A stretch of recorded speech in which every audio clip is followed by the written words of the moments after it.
ஆக்சுவலாக அது higher education subject அவர்கிட்ட பேசலாம்னு நினைக்கிறேன், சீனியர் மோஸ்ட் மினிஸ்டர். ஆக்சுவலாக மினிஸ்டர் தான் பேசணும். குவான்டிட்டியாக குவாலிட்டியான்னு ஒரு கொஸ்டின் ரைஸ் ஆகுது. எவ்வளோ குவான்டிட்டி, எவ்வளோ காலேஜஸ், எவ்வளோ ஸ்கூல்ஸ் கொண்டு வந்தோன்னு முக்கியம் இல்லை, குவாலிட்டி தான் ரொம்ப முக்கியம். ஆனரபிள் சீஃப் மினிஸ்டரோட ரிவ்யூ மீட்டிங்கில் ஆனரபிள் மினிஸ்டர் விஸ்வநாதன் சாரும் பார்ட்டிசிபேட் பண்ணாங்க. அப்போ டிஸ்கஷனில் வர பார்த்து எவ்வளோ காலேஜஸ் எவ்வளோ ஸ்கூல்ஸ்னு இருக்க பார்த்து ஒரு டிஸ்கஷன் வந்துச்சு. நம்மளும் ஒரு காலேஜ் நடத்தியிருக்கோம், நிறைய மினிஸ்டர்ஸ் ஃபார்மர் மினிஸ்டர்ஸ் இருக்காங்க, அவங்களும் காலேஜ் வச்சுருக்கிறாங்க. குவாலிட்டி எப்படி ரைஸ் பண்ணணும்னு அவங்களுக்கே தெரிஞ்சிருக்கும். அதில் பார்த்தீங்கன்னா சர்டிஃபிகேஷன் சொல்லுவாங்க. ஒரு இன்ஸ்டியூஷன்ஸ், ஆர்ட்ஸ் காலேஜஸ், இப்போ government arts colleges, government engineering colleges நிறைய இருக்குது இல்லைங்களா? அதில் எவ்வளோ சர்டிஃபிகேஷன் வாங்கியிருக்காங்கன்னு ஒரு லிஸ்ட் எடுத்தோம்னா கடந்த ஒரு 30-40 ஆண்டுகளாக ஒன்றுமே கிடையாது.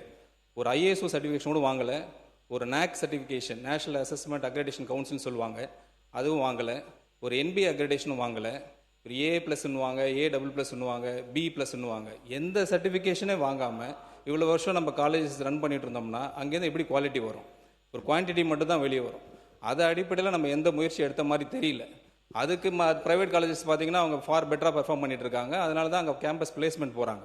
அது நான் இங்கே வந்து ஸ்ட்ரெஸ் சொல்லணும்னு விருப்பப்படுறேன். அதே மாதிரி ஹையர் எஜுகேஷன் ரிலேட்டடாக சார் சொல்லியிருந்தாங்க, நான் சேலரி ஐட்டம்ஸ்னு ஒன்று இருக்குது. அதில் நீங்கள் பார்த்தீங்கனாலே தெரியும், நான் சேலரி ஐட்டம்ஸில் கடந்த 2024-25ன்னு பார்த்தீங்கன்னா 4,364 கோடி. அப்போது 2025-26 சப்ளிமெண்ட்ரி இதில் பட்ஜெட்டில் வந்து 6,673 கோடி.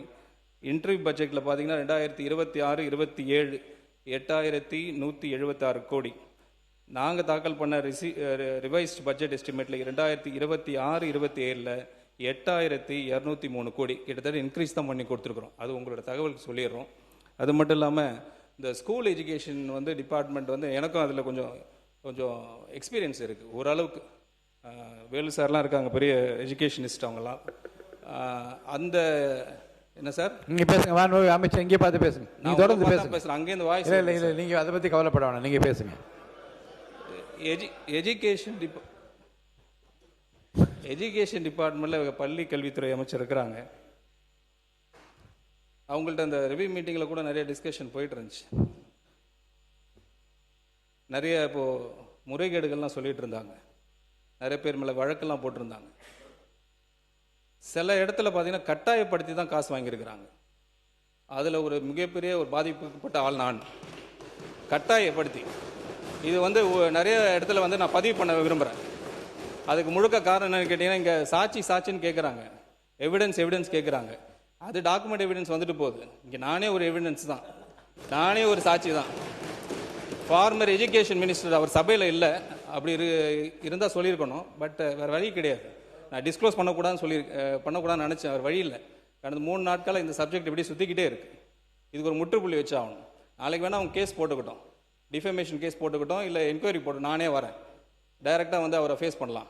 எந்த இடத்துல, எந்த டி நகரில், எந்த இடத்துல, குளோபல் அப்படின்னு ஒரு இடத்துல எவ்வளோ அமௌண்ட்டு கொடுத்தோம் எல்லாம் நானே சொல்ல முடியும், எல்லாரையும் சொல்ல முடியும், கிளியராக அமௌண்ட் சொல்ல முடியும்.